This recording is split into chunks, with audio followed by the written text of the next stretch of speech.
कि UPSC civil services examination के अंदर जो ऑप्शनल सब्जेक्ट को लेकर के जब अगर हमें ऑप्शनल सब्जेक्ट डिसाइड करना हो तो क्या मापदंड होने चाहिए, और क्योंकि वैकल्पिक विषय का अपना महत्व और वेटेज होता है तो इसलिए मापदंड पर हम ज्यादा फोकस करेंगे। जी सर। पहले तो इम्पॉर्टेंट चीज़ ये है कि वैकल्पिक विषय को आप अंडर एस्टिमेट मत कीजिए। ऑप्शनल पेपर को इन जनरल लोग अंडर एस्टिमेट करते हैं, खास करके 2013 में जब से एक ऑप्शनल पेपर हुआ लोग अंडर एस्टिमेट करते हैं। अंडर एस्टिमेट नहीं करता है, इम्पॉर्टेंट पार्ट है।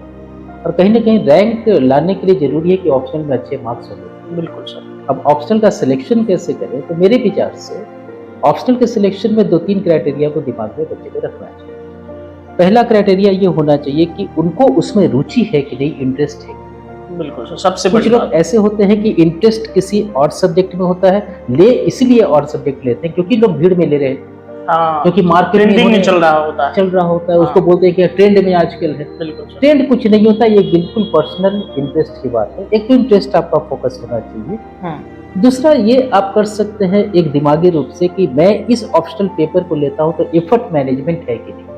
एफर्ट मैनेजमेंट का मतलब आपको सिर्फ ऑप्शन नहीं पढ़ना है, जीएस भी पढ़ना है, तो इसका कोई कंट्रीब्यूशन जीएस में है भी कि नहीं। दो इंपॉर्टेंट चीज होना चाहिए।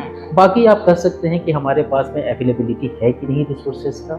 ये भी एक क्राइटेरिया हो सकता है सिलेक्शन का। उसका सिलेबस हमारे रीच में है कि नहीं, कॉम्प्रिहेंसिबिलिटी ऑफ सिलेबस, ये वो छोटे मैटर होते हैं। बट दो इंपॉर्टेंट चीज तो हम ज्यादा फोकस करेंगे। बिल्कुल सर। पहला इंटरेस्ट बच्चों का, और दूसरा इंपॉर्टेंट चीज कि इंटीग्रेटेड प्रिपरेशन में उसका कंट्रीब्यूशन प्रॉपर है कि नहीं। तो दो चीज आप कीजिए, आप सीख लीजिए।